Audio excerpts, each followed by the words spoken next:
Hi, you're watching Floyd Steinberg's YouTube channel. Unbelievably, this is video number 300 on this channel. And to celebrate the occasion, I thought I'd do something different today. I'll take a look at the various polls I posted in my community tab in the last years and at my YouTube stats to tell you what I learned about you, my valued audience. If you're interested, please join me in this video. Here we go. So as you can see here, I registered my YouTube channel in 2011. In the end of 2017, I started posting videos. And there's one thing I learned: don't be shy to advertise your videos, for example on Facebook, because I strongly believe that YouTube is a collaborative space. The more people talk about a certain topic, the better for everyone. And the bump over there is my QI 100 video from last year. I really don't know why YouTube picked up that one so well. A lot of people watched it and a lot of people subscribed to my channel because of this video, so thank you very much.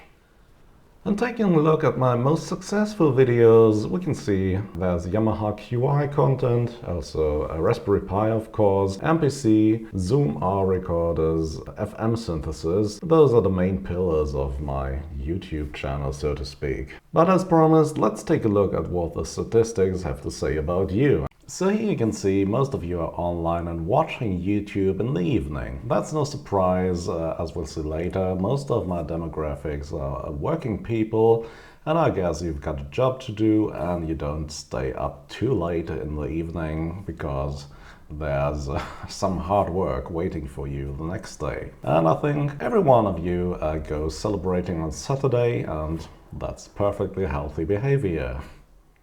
As you can see here, 3/4 of my viewers are not subscribed to this channel, and I think this is a good number because it means a lot of new people are discovering my content, so I've got good chances of growing my channel further. Now, this is a really interesting one. As you can see here, only 1% of my viewers identify as female, while the rest of them identifies as male. I'd like to know if you're running a YouTube channel too. Does this statistic look any different? Why do you think is it like this? And then there's the age distribution. I think this is not too surprising. I think a lot of people who are interested in hardware synthesizers come here because they have a certain nostalgia for those devices. Nowadays you could just use VST plugins and digital audio workstations to create the same sounds, but we have fond memories of our childhood heroes playing those big synthesizers. What also surprises me is there are quite a lot of young people who are interested in keyboards and synths, more than I expected, so there's hope for the future. Okay, and here we have the geographic distribution of you folks. So, of course, United States rules supreme. That's no surprise. YouTube is an American company, and there's a healthy dose of European countries there as well. Next, we have the usage of subtitles or closed captions. Most people don't use them, so here's hope for me that you can understand what I'm saying and my accent isn't too bad. And here are the channels you like. They are the big ones in the YouTube synth space: Audio Pills, Cuckoo and Ricky Tines, Heinbach, Loopop, Sonic State, Red Means Recording, and of course Bo Beats. We all know them, we all love them. No surprises here. And here are the most popular search terms which led you to my content. And of course, Raspberry Pi is on the top slot here. Also a healthy dose of MPC, which reminds me I really need to do that mini-D video on the plugin they released in the end of 2022. Let's take a look at the polls I posted. So let's begin with this one, where I asked you what do you want to see on this channel, and not surprisingly, a lot of you answered they want to see more Raspberry Pi content. And of course, that will happen in the future. I've got some really interesting videos coming up. Don't hesitate to drop me a mail if you have something interesting in your pipeline. As you can see, I have also a lot of Yamaha EX5 fans in my community. That's no wonder, because things really picked up for this channel once I started making videos on this synthesizer. And I still think it's one of the greatest synthesizers ever released. And I will do more content on this. I think I should talk about FDSP someday. That's technology which is almost completely forgotten, but super interesting, and I will do a video on this year.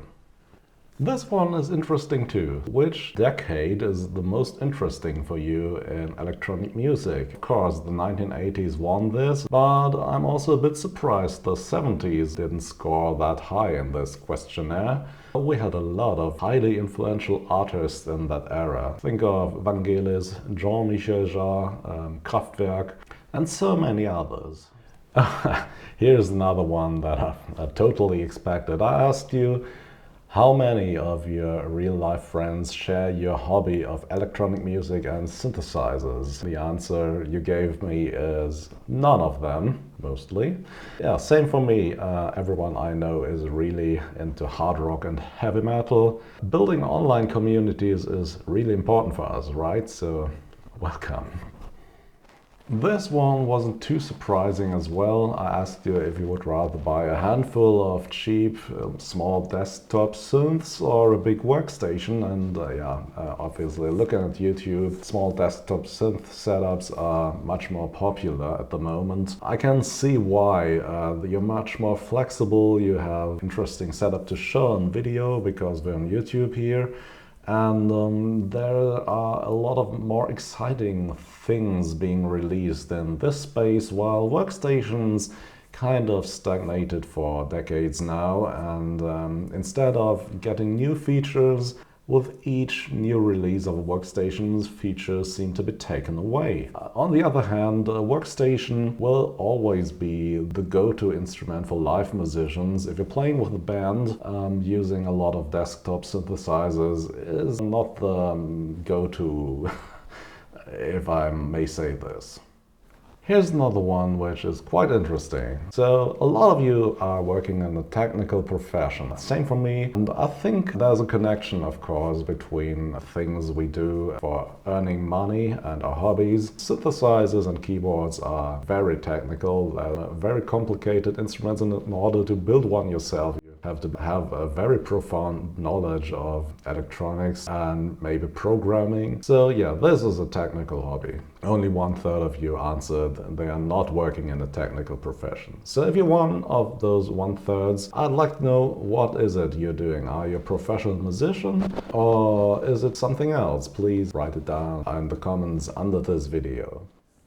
This one is one of the few polls where the answer was quite surprising for me. So I asked you, do you really use the Raspberry Pi projects you're building in your musical projects? And most of you answered, no, I don't. So yeah, why is that? I have my theories about this because these DIY projects are quite flimsy and complicated to use. The fun is in building these things, see how they work, learn about the technical backgrounds of those synthesizers and how they are built. It's more like that and less about actually making music with them. Again, I'd like to know why you answered that the way you did. Please write it down in the comments below. In this poll, I wanted to know if you enjoy creating patches, and yeah, you do. For sure. So only 5% of you answered, that's not that important to me. It's more important to me to actually create music with any given patch. So yeah, a lot of sound tinkerers among us. I like that. This one is quite out there, so I asked you which typical synthesizer sound does not annoy the rest of your family, because yeah, each time I use my synths here, people will kindly ask me to turn down the volume, but not if I use certain sounds for playing music. And yeah, of course, everyone loves the warm pad sound. You know that from a lot of 80s music. It's this one.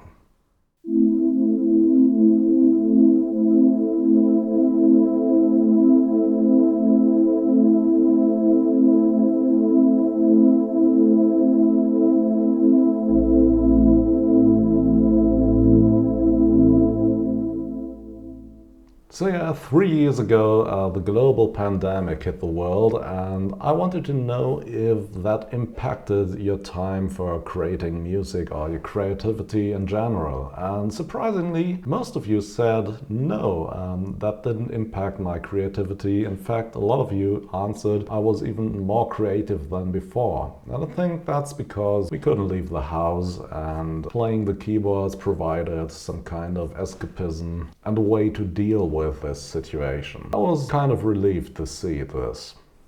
Yeah, and here I wanted to know which one of the big three is your favorite. Most of you voted for KORG. I can see why. They've got a lot of interesting and innovative synths out there at the moment. There is the Volca series, which is hugely popular, obviously. And they also released the Wave State and the OP6 and the Mod Wave, which are super interesting small synthesizers. They've got the most sympathies. Here's an answer I didn't expect. A lot of you picked Team Keyboard synthesizers in this poll. I expected desktop synthesizers to win. I'm happy with this outcome because that's the team I would choose myself. On this poll, I wanted to know what's your main motivation to buy a hardware synth, and surprisingly most of you answered practicability. I expected more collectors among you and sound purists, but yeah. And here I wanted to know if your budget for synthesizers dropped in the last year of 2022. And most of you answered yes, and that's in line with what I can see with eBay sales and my affiliate links. There is something happening here, and I think this recession we're experiencing at the moment hasn't yet ended. I hope the economy will pick up, but I'm not too optimistic about that. Another interesting one, I wanted to know which type of synthesis technology is the one you're most comfortable with, and yeah, of course it's subtractive synthesis. I personally have high hopes for modeling synthesis. There are two exciting models coming out this year, one of them being the Expressive E Osmose. I was one of the backers years ago, and I think I will get mine around May. And here I wanted to know which decade in electronic music influenced your own music the most. No surprises there, the 80s and the 90s. That's in line with the age distribution curve I showed you earlier. And of course, your musical tastes and choices are dominated by that era. And according to this poll, the majority of you never performs music live, be it online or together with friends in real life. So maybe that's a New Year's resolution you should take or consider. Performing music live is one thing that might add a whole new dimension to your hobby. And last but not least, I wanted to know if you got a synth or music gear for Christmas, and yeah, a lot of people didn't this year. That's surprising, but it's in line with the questionnaire from before where I asked about the economic situation in general, and it's on a downward turn. So yeah, perhaps next year, I hope so. Yeah, and that's it for today. I hope you found this interesting. And all I can say today is thank you for joining me over the past 5 years. I know there are some regular viewers among you. Running this YouTube channel has made my life a lot more interesting in the last years. I've been to places, I've met interesting people, and I think I learned how to be a bit more entertaining as a person myself. So once again, thanks for joining me on this journey, and see you again very, very soon. Bye bye!